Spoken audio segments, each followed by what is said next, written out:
All right, on this episode of the LPDS, we get into a little bit of the Somali healthcare, childcare, fraud stuff going on in, Minnesota, other states. Not too much. I don't like, I'm not trying to get into too many politics, but we talk about that a little bit. Um, I talk about my nephew visiting the motherland, the mobile LPDS compound for a few days and how that's all going.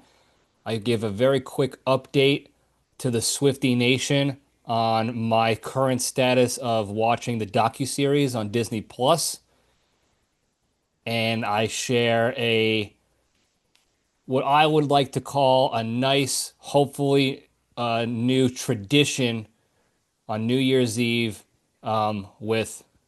with the brotherhood, with my pals, with the fellas at the gang. Hopefully this will last a little longer. You hear all about that in the Junction, though. All that plus a Cage fact coming at you right now.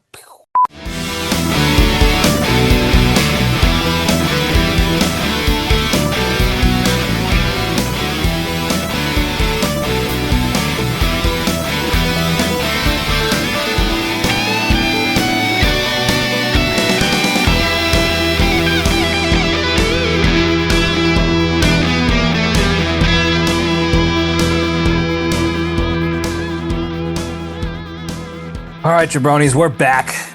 Welcome back to Libretti Podcast Diary Show. I'm your host, Libretti, show that talks about nothing but tries to find the lessons in everything. We have a good time doing it.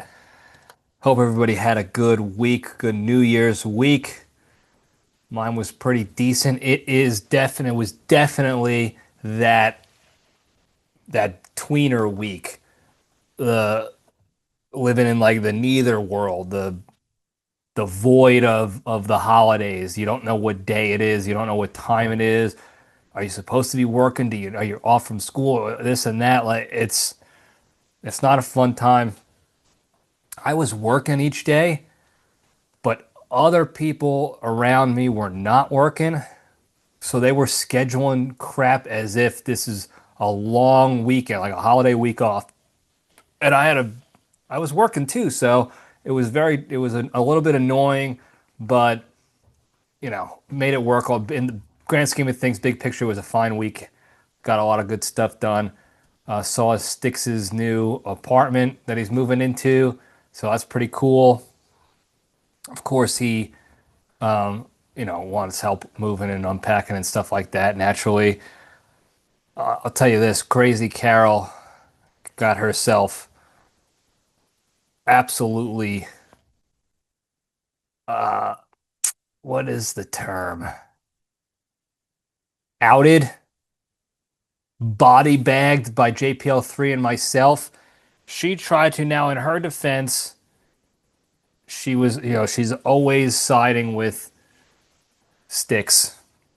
She's a staunch defender of Styx, as if he can't, as if he has some sort of disability and can't defend himself, or he can't be seen in any sort of light other than positive and productive and great. That's just always how it's been with Styx and Crazy Carol. She will deny that till the day she dies, but that's just the way it is. It's her instinct. He's the baby of the family, the third child, and he's getting all the protection. So he had this plan. He got the keys to his new place, and we were going to check the new place out and then go to lunch. That's what we were told by Crazy Carol. Well, it took me all of, I don't know, 15 seconds to realize something was fishy here. Because why would we want to see an empty apartment? He's moving in the next day. It will be a full unpacked apartment within the week. We can go see it when it's all done. What is the point of going to see an empty apartment? By the way, we were supposed to meet him at his old apartment, then go to his new apartment. That was the original plan with no other context. And of course, Sargi over here with the schnoz did some sniffing around because that sounded like it was nonsense.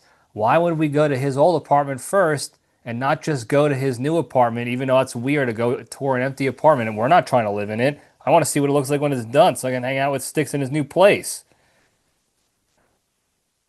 So, why don't I, at the very least, though, why don't we just meet at the old apartment? Then we'll go to lunch, and that'll be that. Well, my crazy Carol decided that she was lying to us, me and JPL3, and obviously she either doesn't think she's a good liar or she forgot that I've been training to pick up on liars for years. That's what I'm a pro at, is finding out who's a liar. We all know this here in the LPDS universe. Maybe she forgot about both. Maybe it was both situations. Maybe she thought she was a good liar and forgot that that's what I do is I find and I out liars. Andy, go lay down, buddy. We'll be done soon. Yeah, go lay down, pal. Well, her lie, she lied. I'm losing my train of thought. The dog got kind of distracted me. My apologies. She told us, well, we're going to his apartment because I offered, to pick up some of the boxes for him and bring it to his new place so that the movers don't, the more weight that they move, the more they charge him. So this will save a couple bucks for him. So I offered for us to go there, grab a couple boxes for him. And nobody over the age of 25 offers to help move somebody else that they're friends or family with. Certainly nobody in their 70s like my parents are going to offer to help pick up boxes and move boxes. They can't even tie their shoes without moaning and groaning and cracking. And this is not a dig on them. This is what happens when you age out. It's natural. I get it. I don't expect them to pick up boxes. I don't want them to. But nobody volunteers to do that. Something was definitely fishy, and I looked at my old man. He was driving, and we just gave each other that look like there's no way she volunteered this. And it took all of 5 seconds to catch her in this lie, because I just looked straight at her and said, there is no way that Sticks had this entire conversation about lunch and seeing a new place and was not the one who asked to help with the boxes. There is no chance that he didn't ask and that you just volunteered out of the kindness of your own heart. And that's when she started, she tried to hold in her smile, looking away, looking down, mumbling, bumbling, stumbling over her words. All the things liars do when they know they're caught and they don't know how to hide it that they're caught. All of that. I mean, we know Sticks here. I love Sticks. He's my brother. We know Sticks. He doesn't do anything without it. What's in it for me as part of the conversation? He just does. That's just Sticks. For better or worse, we all know it. That's just Sticks. He watches my parents' dog for a weekend when they're away. Well, as long as I can have my friends over for a barbecue, okay, I'll do it. Or, hey, can come over and help me, move some furniture in the basement. Okay, as long as there's cutlets involved. Like there's always some sort of what's in it for Sticks. That's Sticks. Even on the show, when he comes on, it's the Sticks show. It's what's in it for Sticks all the time. Again, I don't care. I'm not mad. I'm not saying that he's a problem. We need to stop him. That's Sticks. Okay? Just like the sky is blue and the dungeon is now white and I'm wearing a hat. Sticks is Sticks. That's how it is. Just these are just facts. That's it. And my mother, God bless her, defended him till the day she was ready to die for this lie. No, he didn't. Stop that. Why do you have to always think negatively of him? And I was like, I didn't think negatively of him. I said to her, I think he'd be stupid if he didn't ask about that. because we're going to both places nonsensically, illogically, why wouldn't he ask, "Hey, can I throw some boxes in the truck so it can make things easier for moving day?" Said he would be stupid not to. I said, "But he's also an adult. You don't have to pretend that he didn't ask about that. We don't care. We're going to be there. I'll move the boxes. Why wouldn't I? What do I know? Nobody told me ahead of time that we were moving boxes. You didn't ask nicely, so I'm not going to help you pack a couple of boxes." He's got movers for the furniture. If he asked about furniture moving, I would have told him to go screw. What are you paying the movers for? Have them do it. That's what you're already signed up for the movers. Have them do the furniture. But a couple of these boxes, it was 4 boxes total and 5 paintings. That was it. It was nothing. He could have just asked and it would have been no big deal. It became a big deal because we were lied to. Not by Sticks, by his protector, Crazy Carol. And I don't know why any opportunity oh, well, if I think she thought like, oh, we might see Nick as in a negative light because he asked for help with something. Like, no, I don't see him in a negative light. I know people, you ask your family for help. That's what you do. We're family. That's Sticks. And we also know that's Sticks.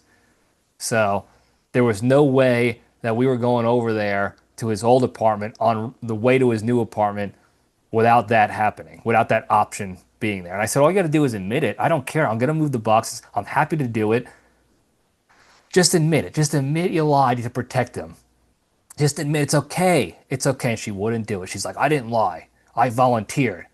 Well, Nick, Sticks and I, we have a good relationship. You know he's going to tell me the truth.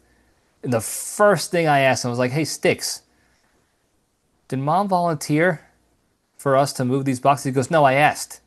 That's all I needed to know, Sticks. I know she's your protector. I know you inadvertently 2319'd her by throwing her to the wolves because you told the truth, but I appreciate you telling the truth because you just outed her. I said, listen, she was protecting you again, thinking that we were going to hate you for asking. And I said, why wouldn't she? I have no problem with you asking, but she was lying on your behalf. You got to tell her to stop. It's unhealthy. It's creating problems here in the family unit. And he's like, I don't know why she lied. I don't know why. Like, I didn't ask her to hide it. I was like, I didn't think you did. That's just her instinct is, oh, this could possibly look bad. I'm protecting the big fella to the end. And look, God bless him. Good for her for staying strong to that. I imagine she does that with at least with non-family members to me and my sister. She'll protect us to the strangers out there. I don't know. Well, within the family unit itself, Sticks is the protected class. He is I don't know why. Not that I have anything against him. You can ask my sister, you can ask my father, you can ask the dogs. If you even look non-positively towards Sticks, Crazy Carol's fangs are out. She's ready to rock and roll. So, anyway, we saw his apartment. It's nice, cool spot. Maybe we'll do an episode there in the future. Who knows? We got some lunch after.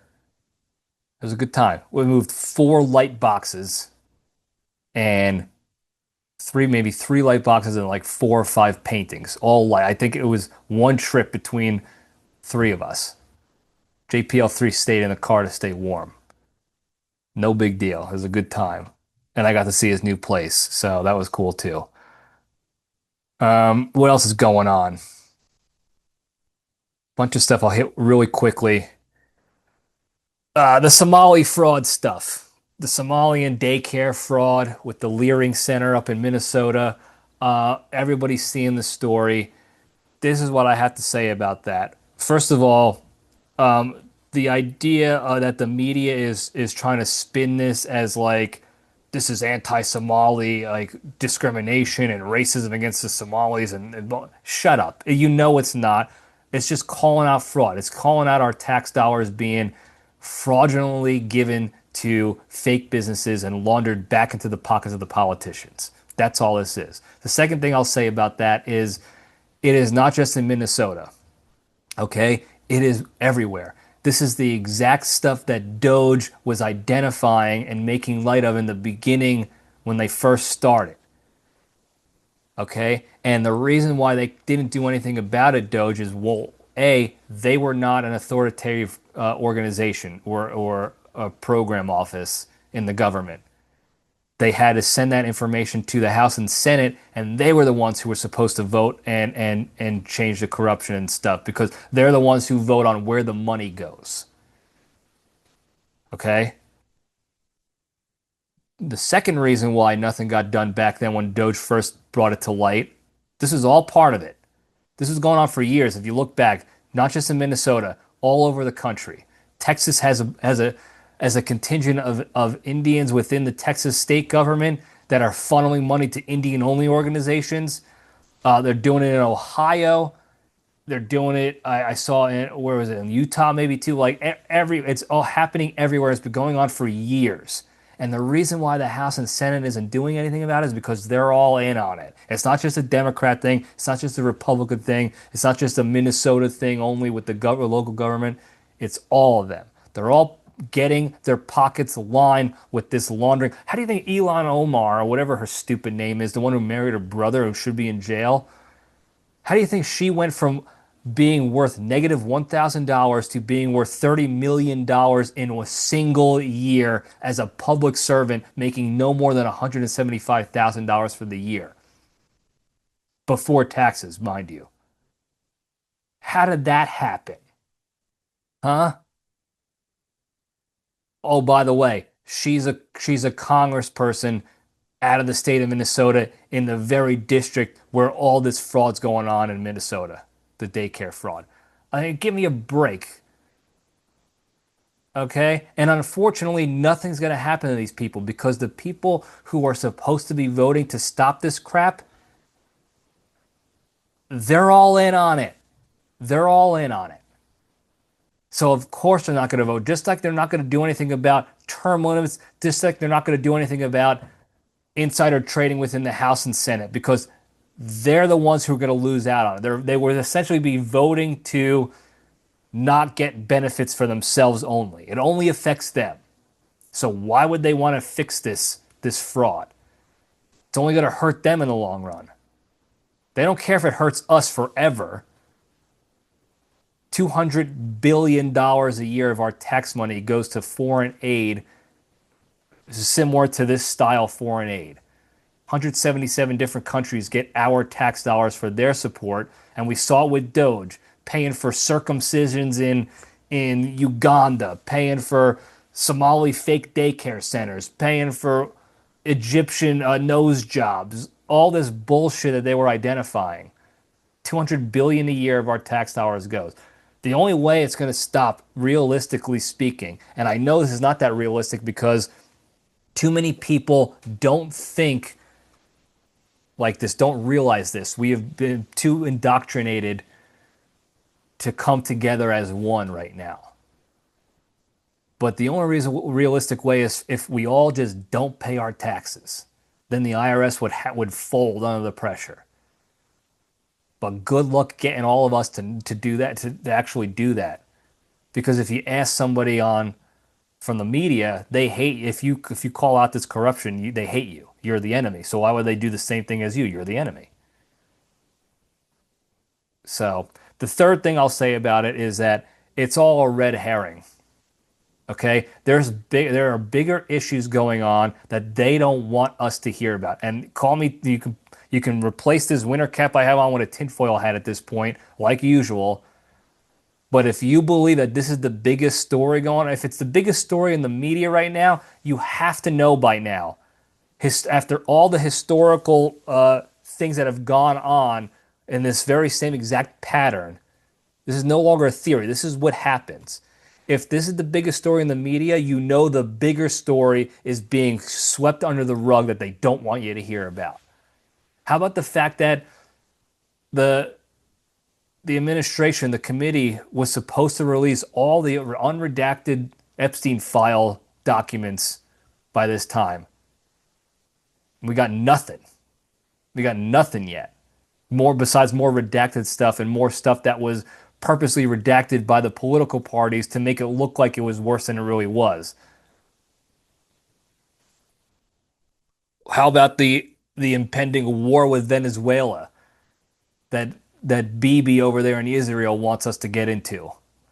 Or the future war with Iran that he really wants us to get involved in and do his bidding for him. All that's still going on, folks. Call me crazy. Call me nut job. You're out of touch. You've been living in the dungeon too long. You don't understand anymore. I don't understand how you guys just believe what you see on TV or you hear on TV on the news these days. If you think this Minnesota fraud thing is the biggest thing going on right now, I got bad news for you. It's not even close to the biggest thing going on because they want that story covered up, whatever it may be.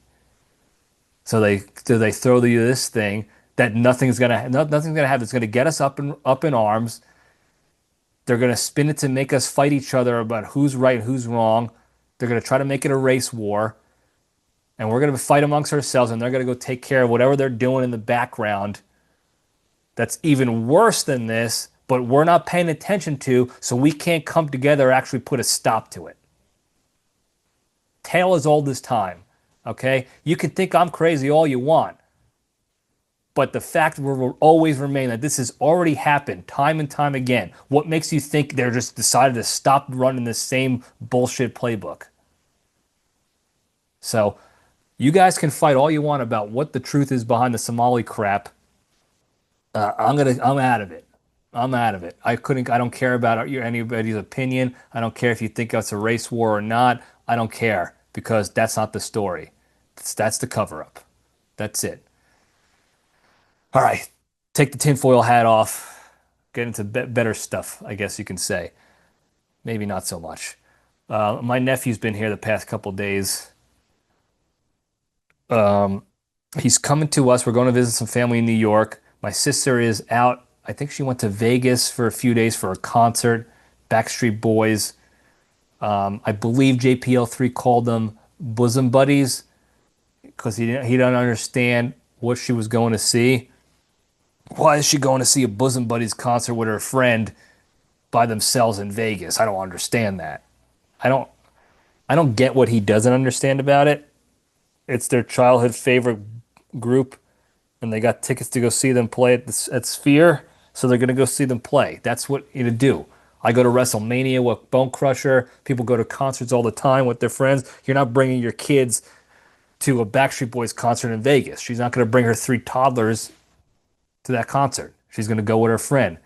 And her husband, who doesn't like the band, is going to say, go enjoy the show. I don't understand what JPL's hang up is with it, but that's what it was. That's what the hang up was, bosom buddies.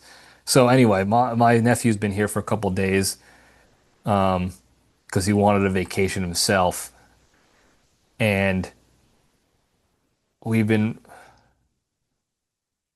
reluctantly watching some movies that he should be enjoying already at this age. I don't know why his parents haven't shown him this, but we watched a couple of the Rockies. There was a Rocky marathon on AMC, and we watched the Back to the Futures, and he never saw all 3 Back to the Futures yet, and he's 11 years old. And this is one of those things where it's like, yes, technically I'm not a parent, and I don't want to tell other people how to parent their kids ever. Even when I am a parent of my own kids, I don't want to tell others how to parent. But this is uncalled for by my sister and brother-in-law. He's 11 years old. He never even heard of Rocky, and he's never seen all 3 Back to the Futures at 11. That's uncalled for. Okay? That is borderline negligence. That is borderline, I'm calling DIFUS on you. I'm calling Child Protective Services on you.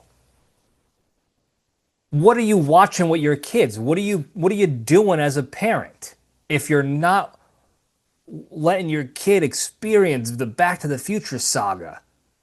He's 11. He should have watched that 4 years ago. He's more than capable of understanding and enjoying it at that age. And yet he still hadn't seen it all. He's watched the Avengers movies 15 times each. And they're okay. I'm not dogging on the Avengers movie, but they're if you're gonna compare the the nuance and the intricacies of any of the Avengers movies to the Back to the Future saga, you're out of your element. You're out of your element. First of all, they're very different style movies. Second of all, they are not that deep. There are not that many extravagant Easter eggs and plot connectors and secret things you missed that relate to the next movie and all the connections and all the storylines and how buttoned up that saga was and also entertaining at the same time. That does not compare to the Avengers, doesn't even hold a candle to that. And I'll fight anybody who says otherwise. You can like the Avengers. I like the Avengers movies, the Marvel movies. Very action-packed, cool stories. There's 1,000 of them, so you'll never be bored. But to think they're on the same level, crazy. And it's even crazier that you what is the word I'm thinking of? Not neglected. You didn't provide this to your child earlier. You held this from them. You held these life-changing movies from your kid for that long. I think that's a shameful thing. I think they ought to be absolutely ashamed of themselves for that. And there's very few things that I will tell somebody else how to parent their kids on, and this is definitely one of them. And I can't wait to give my brother-in-law and my sister a piece of my mind on this. They should ought to be ashamed of themselves for that. Luckily, I got to enjoy it. This is something that you're supposed to enjoy with your father, your mother. Like these are the things you want, the memories you have of your parents. I remember watching Rocky at home with my parents for the first time. Not my uncle in the basement of his parents' house. But selfishly speaking, it worked out for me because we watched Rockies, we watched Back to the Future. So it sucks for my sister and brother-in-law. Sucks for you guys. You blew it. But I don't have sympathy for you on that one. You had more than enough time to share that memory and nostalgia and enjoy a great cinematic adventure. And you blew it. Now I'm worried about this kid's health and wellness going into the future. What else he's missing out on? So I might have to call CPS and just take custody of him. And he's going to be my adopted kid now. What else do you do to protect him from his own dastardly parents? Anyway, he's here. I'm sure you just heard him bouncing around upstairs because he was just banging on the floor earlier. You can hear from the ceiling. But that's that. Last thing I'll get into the current events here for the Swifties out there. Very quickly, I know the Swifty docu-series is out on Disney Plus, and all 6 episodes have dropped, and it's incredible, I heard, but I haven't seen it yet. Now, I don't care if you spoil it for me. I'm giving you the update that I am in the process of going through them, and I will provide updates either as I go through them, each individual episode, or maybe I'll just watch them all, and then I'll have an LPDS episode for the Swifties on the documentary. We'll see how that all goes. But I am tracking for the Swifty fans out there, the Swifty community. I heard nothing but good things. I'm excited to check it out, to see some more lore and behind the scenes shit, and I'll keep you posting on all of that. All right, with that, let's finally get into the good stuff. Don't have much, but it is always good. So we'll step into the cage.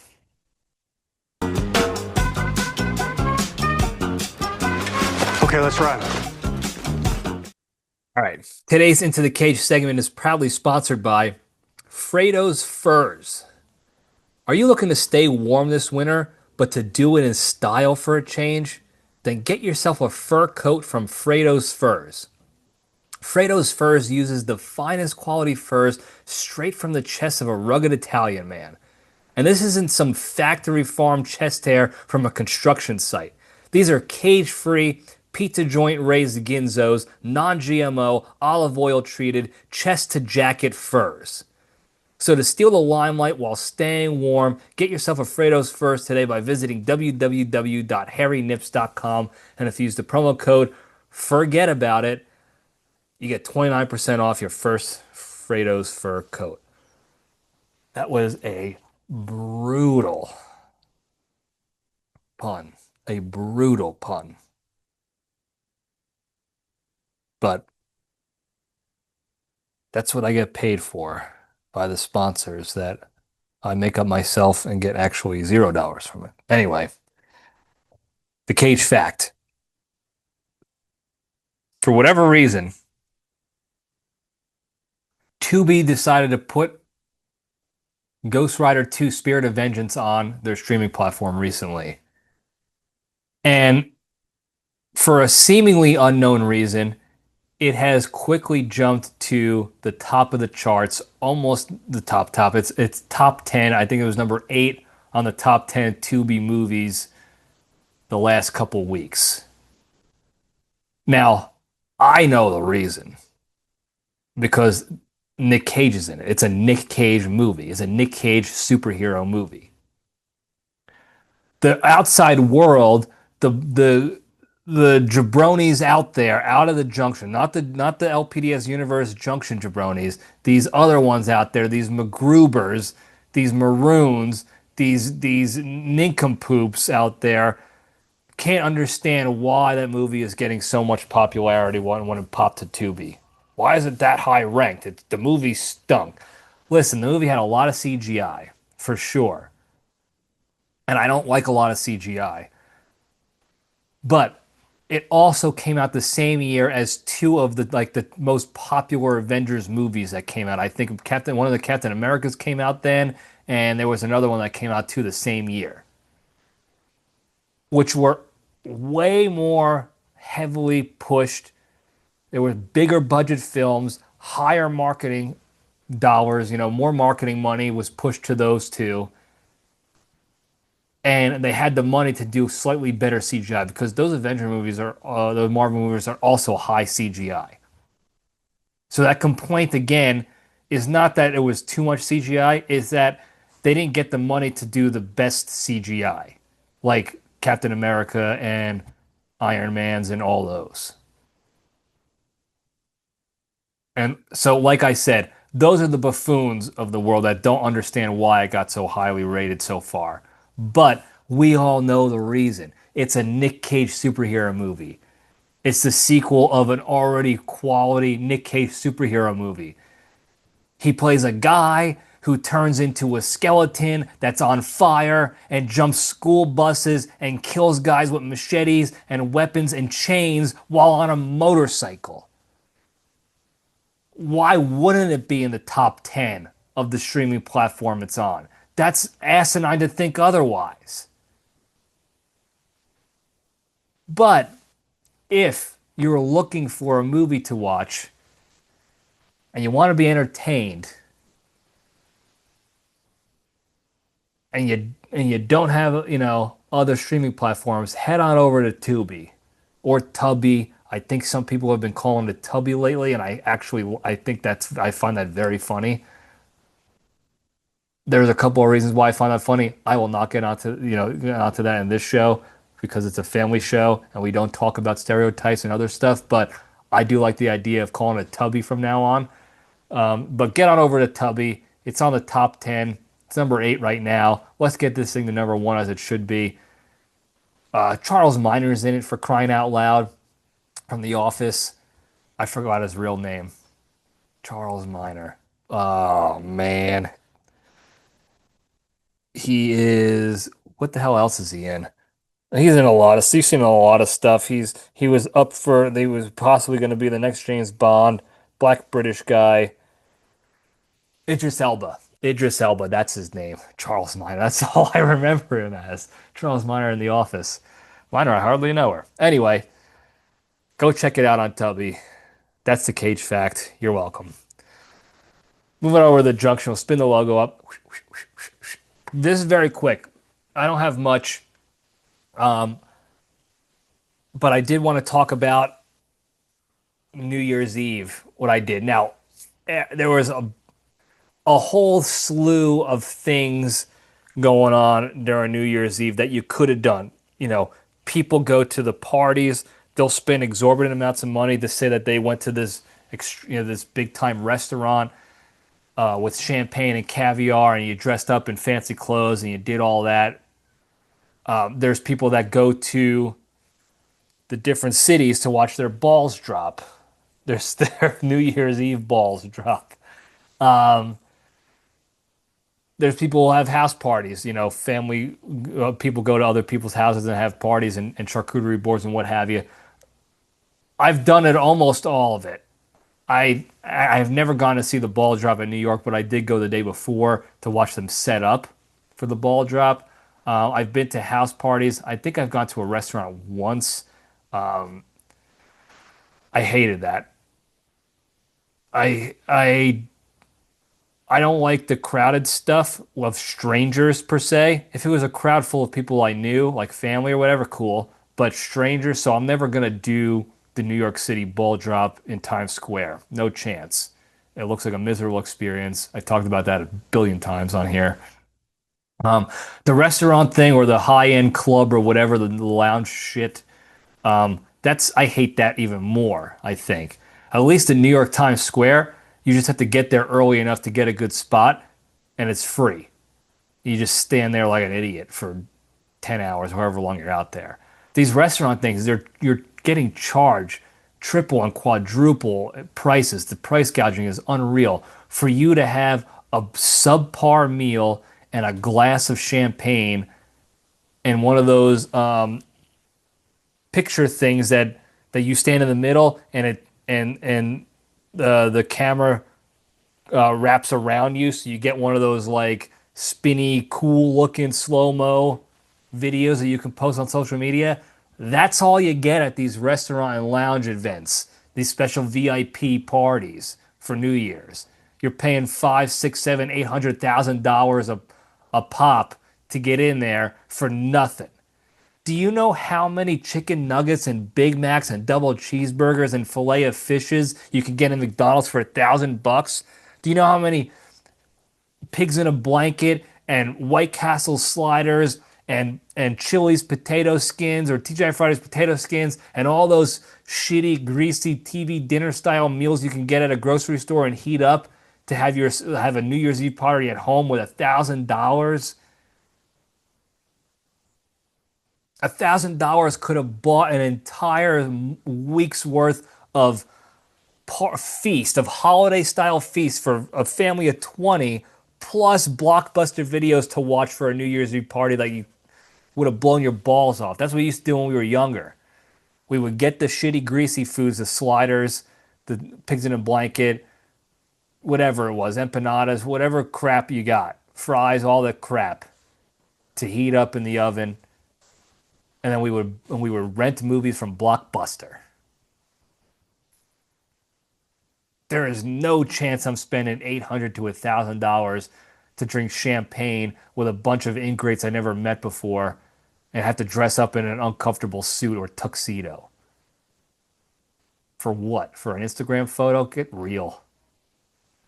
Get fucking real. Sorry, T. New Year's family show. The other option, and one I almost hope to be a tradition moving forward as well. The past couple years, we have spent New Year's hitting sticks.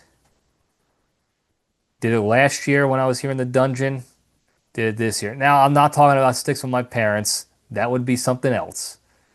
But I'm talking sticks with the gang.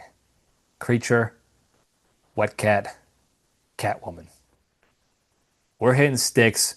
We hit a pause at the 5 minute mark to midnight. Watch the ball drop, do whatever, and we're back in sticks. Now, what happens with my family is we do, and I forgot to look this up earlier. I'll have to ask them how this tradition started. Tony Sacco may know. I don't think it's just a family tradition. I think there's a I don't know if it's Italian or what good luck sort of tradition. At New Year's, and when the ball drops, when it strikes midnight, you have a piece of pickled herring. This sounds nasty. Pickled, I actually don't mind. It's actually pretty good. I like that. I like fish. I like pickles. This combines the two. Pretty good.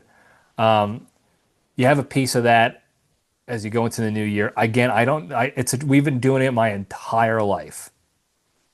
My entire life, and I never took the time to remember. I know somebody told me what what it was for, the tradition was, but back in the day, I just forgot, and I never asked again, and I never looked it up. I'm gonna look it up after this to remember what it was. But what my parents will do is, hey, we're gonna call you, before the ball drops, to come up here and do with us, do the fish, say Happy New Year, clang pots and pans, whatever. And then you can go back down to video games with your friends. Even though I'm an adult and that sounds like something a child would be doing. I don't give a shit. You know that. So I said, okay, so last year was kind of funny because my mom came down early, way too early. Like it should have been 1 to 2 minutes before the ball drops. Come down or make the announcement, hey, come on up. It's about to drop. Okay, quick pause, go upstairs, do the business, come back down, be done with it. She came down like 15 or 20 minutes early and started yelling, hey, are you gonna come up or are you gonna miss it? You're gonna miss the ball drop. You're gonna miss it. You can't miss it. We got the pots and pans and the fish and everything's ready. You're gonna miss it. How can you miss it? And of course you can hear it through my microphone to my friends, so they're all getting a kick out of it, yelling at me from the ivory tower down to the dungeon. And this is when it was the real dungeon. So we were definitely in the trenches in Dungeon World. Cobwebs, my rodent friends, the Spideys, everything. It was great. And then my dungeon master, my dungeon keeper comes in. He starts yelling at me to come upstairs and dance, clown, dance, eat the fish, bang the pots and pans. Way too early. So that yelling went on for 5, 10, 15 minutes before I actually was able to pause and get up there. Well, this year, they didn't yell at all. In fact, if I didn't do anything or say anything, my parents would have missed the whole New Year's.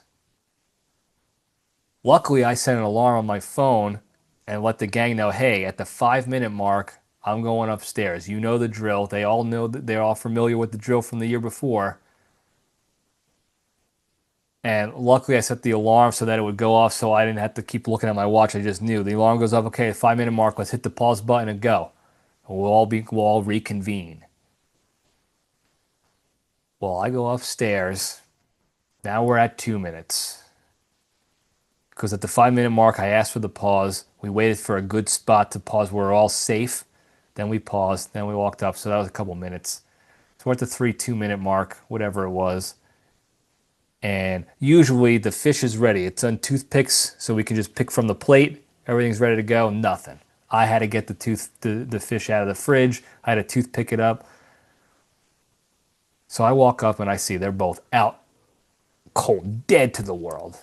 Not to the point where I thought they died and shit their pants, because I can see them breathing, the lights were on, but my mom was sleeping on the couch, my dad was on the recliner. They assumed the position a long time ago and they were not moving. So I had to wake them up. And it was at this point, after all the feedback I got from not waking my dad up more aggressively and risking a heart attack or stroke, I threw that out the window. I threw caution out to the wind, and I almost pushed my mom off the couch to wake her up because she wasn't listening to my yelling. I was doing the yelling again and the banging on the table, nothing. So I started pushing her, and I got my dad to wake up pretty easily, so that was good. And I told him, I was like, hey, we got like 1:30 left, dude. What are we doing here? And he's like, oh, you got to wake your mother up. She said to wake her up. It's like, that's what I'm trying. I think she's dead. I think she shit her pants. So I push her and got her to wake up, and she looks up and she goes, what? I go, we got 2 minutes left before the end of the world, or whatever I said. She goes, oh my God, 2 minutes? You were supposed to wake me up 15 minutes ago, which that was never agreed upon. We already talked about how, in fact, that was way too early. 15 minutes. I'm not sitting up there for 15 minutes holding a piece of fish as it gets warm for nothing. Well, she's in a tizzy. She doesn't realize that I already prepped the battle space with the fish and everything. It was good to go. She thought she was going to have to do it in record time. So she jumps off the couch to run over to the kitchen to go take care of this stuff. But guess what happens when you've been sleeping for 3 hours and you're an old lady and you jump off the couch with lightning quickness? You get dizzy. Okay? And before you know it, she is hobbling around like somebody just fed her a vat of vodka and then punched her lights out. She was walking around like she was seeing 6 versions of me. And she's like, "Oh, I can't." She goes, you have to save it. You have to get the fish. We're never going to make it. I can't move. I'm dizzy. I'm going to fall. I'm going to fall. And she's holding on to like my dad's recliner, the back of it. And she is not moving physically. She's moving like the top of her body. She's not walking anywhere. And she's like, "I'm almost there. I'm close to it. I'm close, but I'm dizzy. I'm dizzy." I'm like, "You're not close to anything. You're not even moving. Like the world is moving around you, but you're not going anywhere. You're just standing there." Like it's one of those things once again where it's like like they do in movies. You see the POV, their point of view, and everything's moving, and they think that they're getting close, and she's struggling. She's like, I'm close, but I'm dizzy. I'm gonna fall. I gotta find something to hold on to. And then you look, that cuts to the outside where what everyone else is looking at, and she's just standing there. She's just standing there looking around. She's moving her arm, but she's not walking or anything. I was like, listen, go back and sit down. I got everything ready. It's all good. We're ready to rock and roll. Okay? We got the fish on toothpicks. We got it on plates. I'm going to bring it out here. You're going to grab your toothpick.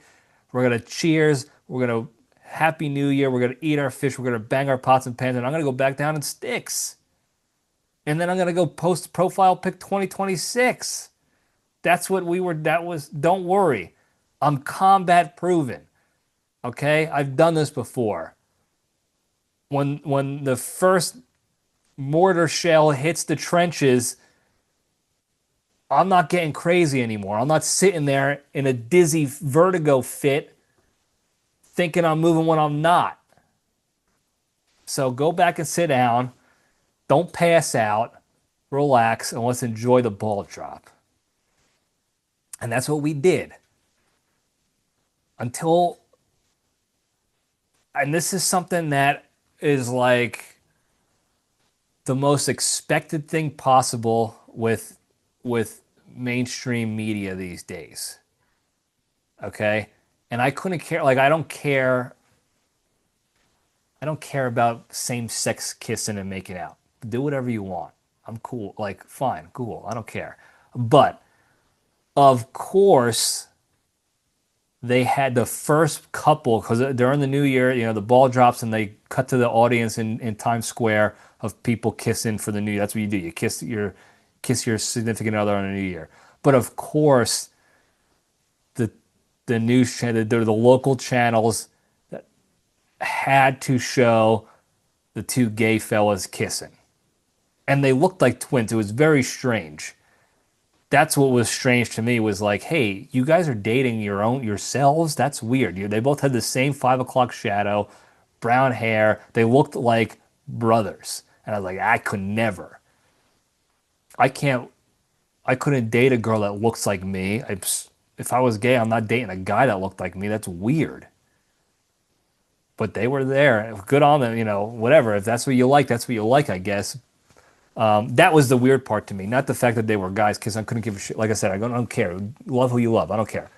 But it's like, check the box. Check the boxes. What's the bingo card of like, what the hell is going to happen on TV that we know it's going to happen and they're going to ram down our throats. The same with like Netflix and all the other streaming and TV and cable. They all do the same bullshit. Of course, the first couple is going to be a gay or lesbian couple or some sort of minority couple, interracial minority couple, whatever it was, some checkbox that they had to hit. And of course, The older generation didn't want to see that on TV. Okay. And it wasn't just my family. Apparently, the internet didn't want to see it either because I think a guy made money. I don't know if it was a real video or not, but he made a video of him like cashing his bet on DraftKings that the first couple of the ball drop that they were going to show on TV was going to be a gay couple. I thought that was very funny. Scott Van Pelt on ESPN almost got caught saying something about it because it just popped right to it. Two dudes doing makeout stuff, cool, and he's like, oh yeah, he goes, it's the time of the year, it's the time of the ball drop where we go see the couples making out on TV, and it cuts to these guys, and he goes, oh, that's, and he said something like, that's love, baby, that's what love is, something like that. Like he caught himself because he was going to say something that was probably not going to be ESPN, appropriate or approved. Um, but I promise you, my parents said whatever you were thinking, Scott Van Pelt, because they weren't on camera. So, we had the nice little moment. We saved the day with the fish. The dizziness went away. We cheers. We Happy New Year. We saw the ball drop. There was a little bit of a conspiracy going on right now, actually, a tinfoil hat thing with the ball drop because you never actually see the ball drop all the way. It cuts to a different angle of confetti, and then it cuts back with the ball all the way already dropped, and people are asking questions, what the hell's going on? That is this pre-taped or this and that. That'll be a different conversation for a future episode as I find more information on that fun little tinfoil hat theory. But we had the thing, we watched the ball drop, and then that happened, and then of course it's like, why do I gotta see these guys smooching right now? Why did you ruin New Year's? The whole year is ruined now because I gotta see these two guys smooching. And I know that's what SVP wanted to say because he was like, he goes, oh, and he was gonna say something like, this is gross. Like, get these out of here. Why are these guys brothers? Why do they look so much alike? Um, I promise you, SVP, I know exactly what you were gonna say because somebody very close to me in proximity already said it. So anyway, we were able to, we high five, we did the thing, and I was back down to do sticks, and then we were able to give a quick late Happy New Year to Creature who was over in Central Time because his midnight strike was at 11, was an hour later because of Central Time. Um, and then we sticks till I don't know all hours of the morning. It was a fun time. I'm trying to think what we did New Year's Day. New Year's Day might have been actually when we went to go on the secret pack job of Styx's apartment that my mom didn't want us to know about. I think that's what we did on New Year's. Yeah, we did. And then we went out to eat at some place down the street from the new place. So, anyway, I just wanted to share that story. That's what we did for New Year's. So again, there are a lot of things you can do. I think this might be a new tradition we start if we had the availability. It's very tough to guarantee this because of the nature of the jobs of Wet Cat and Creature as air traffic controllers with their schedules and all. But so far, the last couple years, we've been able to do it, and it's been enjoyable. Um, so I'd like to continue that as we continue to grow as families. Um, I hope that we continue to come back to some of these traditions together, so that we can pass those on to our kids too. Maybe our kids can stick together one day. So that would be cool. So whatever you guys did to ring in the new year, I hope you had fun.